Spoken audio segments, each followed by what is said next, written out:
지금 뭐 테이퍼링이나 금리 인상 이런 게 우려가 사실은 인플레이션 때문입니다. 글로벌은. 우리는 물론 뭐 가계부채 이런 얘기가 좀 있긴 합니다만, 그래서 유가도 그렇고요. 원자재 시장 움직임 어떤지, 계속해서 인플레를 자극하는 것인지 분석하겠습니다. 김선규 SC 글로벌 센터 소장 함께 하겠습니다. 소장님 어서 오십시오. 안녕하세요. 첫 번째는 그동안은 뭐 구리, 뭐 천연가스 이런 거였는데 가장 지금 어쨌든 현안은 유가입니다. 국제 유가 상승세인데요. 좀처럼 꺾이질 않습니다. 왜 이렇게 오르는 건가요? 일단 전체적으로 봤을 때 10월까지는 쭉 올라갔다가 네. 일단 11월에 약간 이제 조금 주춤. 약간 주춤하는 이런 추세가 꺾인 모습을 좀 보여줬었는데 지금 여기에서 다시금 올라가는 모습 보여주고 있습니다. 가장 큰 이유는 일단은 그 역시 수급에 관련된 문제라고 볼 수가 있는데요. 네. 일단 제일 큰 문제가 우선 그 공급이 어느 정도 돼야 되는데 신규로 미국에서 그 신규 유전의 채굴이라든가 혹은 이제 그 셰일 오일을 더 이상 채굴을 하지 못하도록 그렇게 만들어 놨기 때문에 그 부분이 이제 가장 큰 그 타격을 받고 있다. 저는 일단 그렇게 보고 있습니다.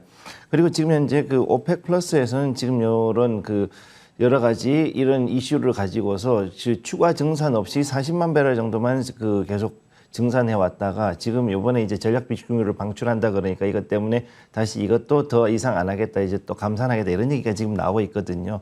그러다 보니까 이런 부분도 좀 있고 그 다음에 현재 또 위드 코로나에 따라서 이제 전 세계적으로 이제 글로벌 경기가 회복이 되는 그런 상황이 오면서 그러다 보니까 이제 여기에서 에너지 소비가 당연히 또 증가하게 되죠. 그러다 보니까 역시 이제 그 수요가 늘어나는 데 비해서 공급이 그만큼 따라가지 못하다 보니까 이런 일이 발생하고 있는 겁니다. 네.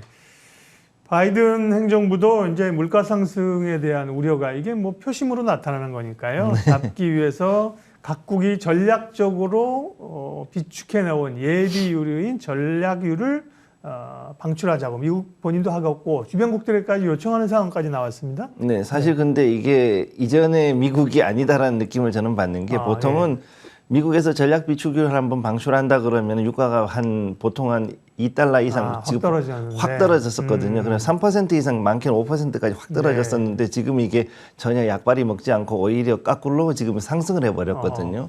그럼 이런 거라고 했을 때는 지금 좀 상당히 좀 의미 있는 움직임이라고 볼 수 있는데 그만큼 지금까지 그러니까 작년 4월까지 해가지고서는 엄청나게 많은 그 원유 재고가 있었던 것들이 이미 다 소진이 되고 나가지고 이제는 오히려 부족해졌다라는 것이 시장이 보여주고 있다라고 얘기할 수 있습니다.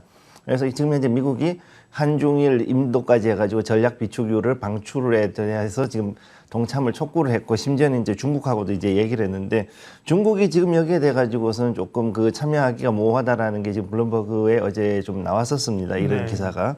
이 가장 큰 이유가 뭐냐면 중국은 이미 이전부터 돼 가지고 올해 여러 번 자체적으로 가지고 있던 전략 비축유를 상당히 방출해버렸기 때문에 더 이상 방출할 수 있는 여력이 그렇게 많지 않은 상황에서 이걸 또 얘기를 하니까 아무래도 조금 난색을 펼 수밖에 없는 그런 상황인 것 같고요. 첫째. 그다음 두 번째가 뭐냐면은 일단 지금 현재 그 미국이 전략 비축유를 거의 한 6억 450만 배럴 정도를 가지고 있습니다. 그래서 여기 보시면은 이게 그 미국의 동남부 해안 쪽에 현재 그 SPR 기지들이 다 있거든요. 그래서 루이지애나하고 텍사스 이쪽에 걸쳐가지고서 이제 있는데 지금 요 부분들이 이번에 그 허리케인 아이다가 와가지고 이쪽에 시설들을 좀 강탈했기 때문에 이 부분 때문에도 사실은 좀 그 어려운 부분이 있습니다. 그래서 전체 중에서 한꺼번에 풀려면 1억 배럴 이상을 한번 풀어줘가지고 단번에 잡아줘야 되는데 5천만 배럴 정도만 방출이 됐던 얘기는 사실은 이번에 허리케인 때문에 요 전략 비축유 기지들 중에 일부 혹은 상당수가 여기에 대해서 조금 그 피해를 봤다라는 걸 뜻하는 것이고 이에 따라서 수요가 공급을 넘어서면서 여기에 대한 유류 부족 현상이 당분간 좀 지속될 수밖에 없다고 보고 있습니다. 네. 그러면 전략 비축유 방출하겠다는 얘기는 지금 유가 안정에 이번에는 별로 도움이 안 되는 건가요? 사실은 단기적으로 잠깐 반짝거리고 말고 다시는 안정하기는 힘들다고 보는 거죠. 지금 가장 큰 이유는 일단은 그 지금 미국이 바이든 행정부가 들어오면서 친환경 정책을 밀어붙이면서 이제 그 태양광하고 풍력 발전으로 해서 전기적으로는 갔을지 모르는데 기존에 있던 내연기관들 특히 자동차라든가 이런 것들이나 아니면은 각종 중장비들에 대해 가지고서 이거를 수요를 커버해주지 못하다 보니까 이런 일이 발생을 한 건데 그래서 결과적으로 이 미국의 전략 비축유 방출은 정말 필요한 일부 지역에 대해서만 일시적으로 효과를 볼 수 있고 실제 생활 물가에까지 내려온 데는 상당한 시간이 걸리거나 혹은 전혀 그 효과를 발휘하지 못할 수도 있다라고 저는 그렇게 보고 있습니다. 네. 그리고 말씀하신 것처럼 이제 비축률을 방출한다고 하니까 공급이 어쨌든 간에 늘어나는 거니까 반대하는 게 이제 오펙과 오펙 플러스인데요. 그럼 오펙 플러스는 뭐 어떻게 대응하겠다는 거예요? 네. 지금까지 이제 일선 40만 배럴 정도를 더 증산했었는데 한마디로 얘기해서 그냥 우리는 밸브를 잠그겠다라는 거죠. 증산하던 거 철회할 거야 뭐 이런 압박인가요? 네, 한마디로 그런 얘기를 하는 거죠. 그래서 이제 현재 유가는 잠깐 쉬어가는 눌림목을 지금 만들고 다시금 이제 상승하려는 움직임을 보여가지고 오늘 새벽 같은 경우는 거의 이제 그 변곡점 만들고서는 종결을 지었습니다. 그리고서 아마 다시금 올라갈 준비를 하고 있는 것 같은데. 만약에 유류 공급에 대한 확실한 답이 없다 그러면은 이제 유가 제급 등 가능성은 상당히 높아질 수밖에 없는 상태에 와 있습니다. 그래서 지금 여기에 대해 가지고 현재 그 바이든 행정부가 딜레마에 있는 것이 친환경 정책에 대해 가지고 어느 정도 조금 속도를 조금 늦추고선 다시금 이제 프래킹 그러니까 셰일 오일을 파고 그다음에 신규 유정을 더 파는지 그거를 해가지고서는 갈지 아니면은 이거를 가지고서 다른 데서 더 사들이는 방향을 가져올지를 지금 현재 생각을 하고 있고 네. 그래서 이 미국의 추가 원유 생산을 재개하는 것 말고는 현재로서는 이런 단기적인 유가 급등에 대한 거는 막을 수 있는 방법은 따로 없습니다. 그럼 여기에 대해서 이제 국내에서 생산하는 것을 막으려고 그러면 딱 하나 남은 것은 이제는 이란하고 핵 협상을 하면서 거기서 지금까지 제재를 걸어놨던 그 이란산 콘덴세이트유를 가지고 오는 것.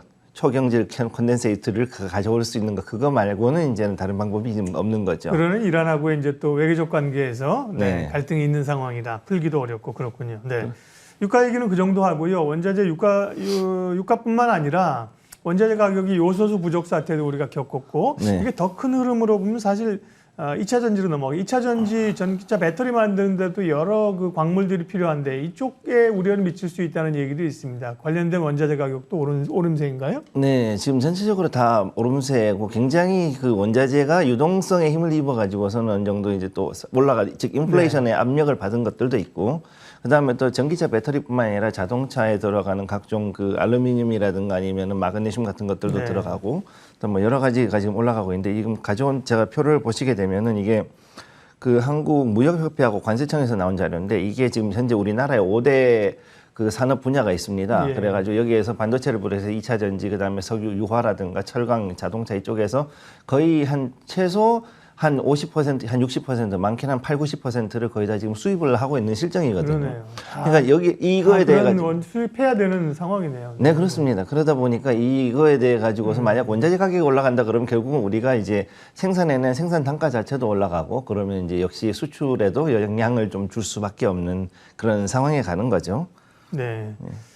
그러니까요. 그래서 사실 지난번에 뭐 테슬라가 인산철 가겠다는 얘기도 뭐 리튬, 코발트, 망간 이런 거 이제 더 이상 캘 수 없다. 지구에서 씨가 마른다 이래가지고 철로 갔던 건데 그러면 이제 이거는 2차 전지 배터리 업체들에게는 부담인가요? 전기차의 확산 속도나 이런 거에 부담이 어느 정도 부담을 줄 수 있는 뉴스인가요? 지금 현재 이게 가장 큰 이슈는 역시 리튬하고 코발트가 가장 큰 이슈가 될 거라고 예. 보고 있습니다. 왜냐하면 리튬 자체는 지금 현재 그 전기차가 아이러니하게도 이 전기차가 보급이 되면 될수록 그만큼 그 리튬의 사용량은 엄청나게 늘어나기 때문에 앞으로 이 리튬을 대체한 양극재 시장, 양극재 그러니까는 여기에 대해서 뭐 그 여기에 맞춘 알루미늄이라든가 혹은 뭐 다른 것들 혹은 하이니켈이라든가 뭐 여러 가지 양극재가 가장 개발이 시급하고 또 여기에 맞춘 다른 음극재라든가 혹은 이제 전고체 배터리에 들어간 전고체 기술 그래서 전체적으로 모든 그 2차 전지 기술들이 다 올라가야 되는 상황이거든요.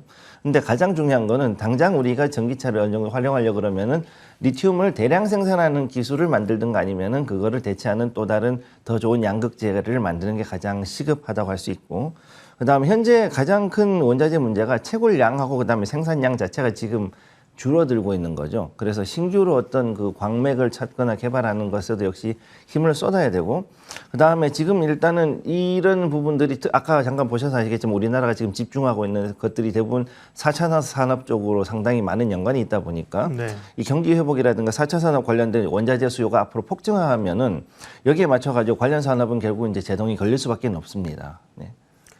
과거에 이제 물가는 오르면서 저성장 국면 우리가 이제 스태그플레이션이라고 했잖아요. 그런데 최근에는 이런 원자재 가격 상승 우려를 계속 얘기했는데 슬로우플레이션이라는 단어도 등장했습니다. 이건 뭔가요? 네. 이게 그 물가는 높아지고 근데 이제 거기에 맞춰가지고 성장이 어느 정도 올라가주면 좋은데 그렇지 못하고 이제 성장은 오히려 둔화되는 그런 현상을 가지고 지금 슬로플레이션이라고 말을 일단 그렇게 붙였는데 네. 한마디로 얘기해서 이제 불경기가 오는 거죠. 인플레이션으로 인한 불경기가 지금 오는 거라고 봐야 되는 거죠.